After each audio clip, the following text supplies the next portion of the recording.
tudo bem? Espero que sim. Hoje nós vamos falar um pouquinho sobre a oração. Que poder de influência ela tem sobre as nossas vidas, como ela chega aos ouvidos do Pai Celestial, como a gente deve orar e como a gente deve discernir de uma oração monótona com uma oração com um propósito. E nada melhor do que começar com um exemplo bíblico, que é o exemplo do rei Ezequias. Para quem não sabe, o rei Ezequias era rei de Israel e governou por um bocado de anos. E chegou um certo momento em que ele começou a ficar doente. E aí Deus manda o profeta Isaías mandar um recado para ele, explicando de que estava chegando a hora de sua morte. Então o rei Ezequias, desesperado, triste, fez uma oração para Deus dizendo: Senhor, eu tenho sido fiel às tuas promessas a minha vida inteira. Me concede mais uns anos de vida. E em resposta à sua oração, fazendo um breve resumo, Deus manda o profeta Isaías falar para Ezequias de que ele teria mais uns anos de vida e que ele tinha sido curado de sua doença. Mas sabe o que é interessante dessa história? Se você parar para analisar, o rei Ezequias ele fez um pedido. Um pedido que talvez se ele não fizesse, Deus não tivesse concedido mais uns anos de vida para ele. Em nossa vida hoje, fazendo uma analogia, a gente sempre se remete a pedidos na nossa oração. Mas será que Deus ele tem nos atendido, ele tem nos ouvido? E sabe qual é a grande diferença? Se você parar para analisar, o rei Ezequias ele tinha uma fidelidade a Deus que muitas vezes nós não temos hoje. E além disso, ele confiava que a vontade de Deus era melhor do que a vontade que ele tinha sobre a sua vida. Então, a partir do momento que ele faz um pedido para Deus, aceitando que poderia vir uma resposta tanto positiva como negativa sobre sua oração, ele entende que a vontade de Deus era primordial. E aí, muitas vezes hoje a gente nos remete a fazer orações cheias de desejos, mas a gente não tem colocado Deus na frente dos nossos pedidos, dos nossos desejos.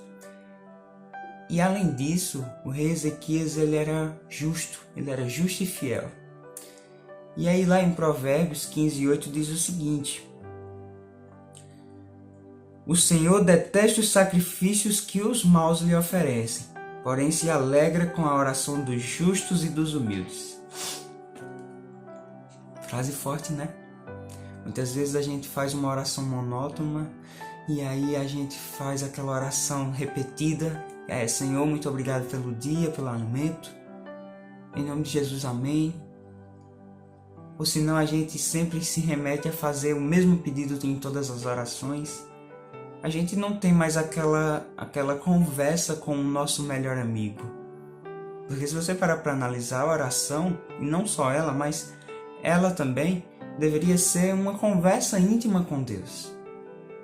Mas hoje, muitas vezes, a gente está se remetendo a Deus como se ele fosse um gênio de uma lâmpada, e isso acaba meio que fazendo com que a gente se afaste da fé, porque a gente acha que Deus não nos responde. E aí, como já foi mencionado, assim como Ezequias tinha colocado a vontade de Deus em primeiro lugar, é importante que a gente entenda que a vontade de Deus é melhor do que a nossa em nossas vidas. E lá em Hebreus, capítulo 4, versículo 16, diz o seguinte: Por isso tenhamos confiança e cheguemos perto do trono divino, onde está a graça de Deus. Ali receberemos misericórdia e encontraremos graça sempre que precisarmos de ajuda. Será que nossa oração deveria ser remetida somente a pedidos? Ou a gente deveria entregar as nossas vidas a Deus e, principalmente por sermos pecadores, entregarmos todo dia e pedimos o perdão de Deus a cada dia por conta dos nossos pecados? Sabe, a palavra arrependimento é muito forte porque partir do momento que a gente reconhece verdadeiramente, a gente obtém o perdão de Deus facilmente. Mas Deus conhece o coração, sabe quem é justo e sabe quem é ímpio. E aí, muitas vezes, será que sua intenção tem sido pedir o perdão de Deus verdadeiro? Será que você tem se arrependido verdadeiramente para isso? E aí, pesquisando mais sobre pessoas íntegras, pessoas justas, que tiveram uma oração fervorosa para Deus, eu encontrei o exemplo de Daniel. E o exemplo de Daniel é engraçado e interessante ao mesmo tempo, porque se você parar para analisar na oração dele, ele sempre se remetia a se incluir no meio daquele povo e se incluía como pecador. Se você olhar, a oração dele era sempre: Senhor, nos perdoa, Senhor, nos abençoa, nos ajuda. Ele sempre se incluía como um pecador, mesmo tendo aquela devoção, aquela fidelidade que ele tinha a Deus. E o mais interessante é que Daniel, se você parar para analisar, ele foi tentado por tantas coisas, seja comida, como já diz a história, seja por momentos de dificuldades, como na cova dos leões, como na fornalha. E mesmo assim a devoção dele permanecia igual.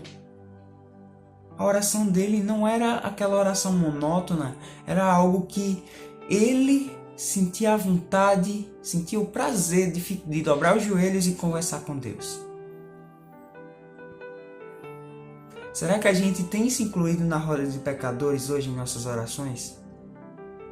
Será que a gente também tem lembrado das outras pessoas aos nossos pedidos? Será que a gente tem pedido para Deus abençoar nossos amigos, nossos familiares, ajudar aqueles que estão enfermos, por mais que a gente não conheça? E aí fica a pergunta: como têm sido suas orações hoje? Lá em Isaías 59:12 diz que o pecado nos afasta de Deus e impede que as nossas orações sejam respondidas. Então fica a pergunta: será que você tem se arrependido dos seus pecados diariamente? Você não pode deixar que a oração se torne monótona. A oração não é remetida somente a pedidos.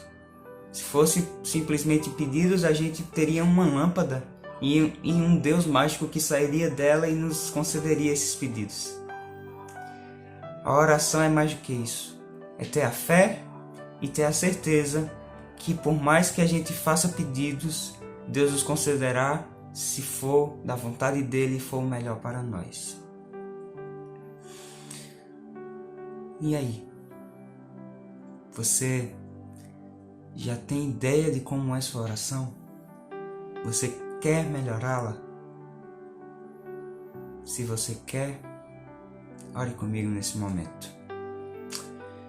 Querido Deus, maravilhoso Pai, graças te damos, Senhor, por mais um dia de vida. Senhor, muitas vezes eu tenho feito da minha oração algo repetindo, algo monótono. Mas o Senhor sabe que eu estou errando nesse ponto e que preciso melhorar. Assim como tem muitas pessoas que estão assistindo esse vídeo também que precisam melhorar em vários aspectos, Senhor. Esteja comigo e também com elas, para que a cada dia mais a gente possa ser fiel a Ti, ser devoto a Ti e passarmos a entender o poder que a oração tem em nossas vidas. Nos abençoe hoje e sempre. Nos livra de todo o mal. E é isso que eu te peço e já te agradeço. Em nome de Jesus. Amém. Se você gostou desse vídeo, não esquece de compartilhar para o máximo de pessoas. Deixa seu like e deixa um feedback aqui embaixo. Te agradeço e é isso. Valeu!